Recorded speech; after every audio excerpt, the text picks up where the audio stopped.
கண்டினியூஸா அஜித் அண்ட் விஜய் இவங்க 2 பேருக்கும் ஃபிளாப் மட்டும் தான் வந்துட்டே இருந்துச்சு. நடுவில் 1-2 நாளா படம். ஃபார் எக்ஸாம்பிள் இவருக்கு அஜித்துக்கு 2007 பில்லா வந்தது. அதுக்கடுத்து 2011 மங்காத்தா. நடுவில் ஒரு பெருசா இப்போ ஏகன், அப்புறம் அசல், இந்த மாதிரி படங்கள் ஃபிளாப் தான் வந்துட்டு இருந்தது.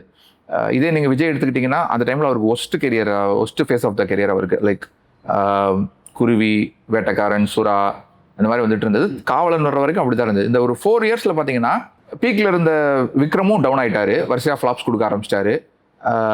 சூர்யா வந்து ஒரு தனியாளா இண்டஸ்ட்ரியே எடுத்துட்டு போயிட்டு இருந்தாரு. அப்ப ரஜினி வந்து பிரேக்ல தான் இருந்தாரு. அவரோட நடுவில் பிரேக்ல இல்ல, பெரிய பெரிய அந்த 2 பேர் கேப்ஸ் இருக்கும். ஆமா, படத்துக்கு பெரிய, ஏன்னா அவர் 2 சங்கர் படம் பண்ணனால 5 வருஷத்துல ஒரு 2 படம் தான் வந்தது. ஸோ அந்த இடத்த ரொம்ப அசால்ட்டா சூர்யா எடுத்துட்டாரு. அதை ஒரு மூவி பஃபா, ஒரு சினிஃபைலா அதை நான் எப்படி வாட்ச் பண்ணேன்னா, அப்பவே ஒரு ட்ரோல், பாடி ஷேமிங், அந்த மாதிரி ட்ரோல்ஸ்லாம் வர ஆரம்பிச்சது.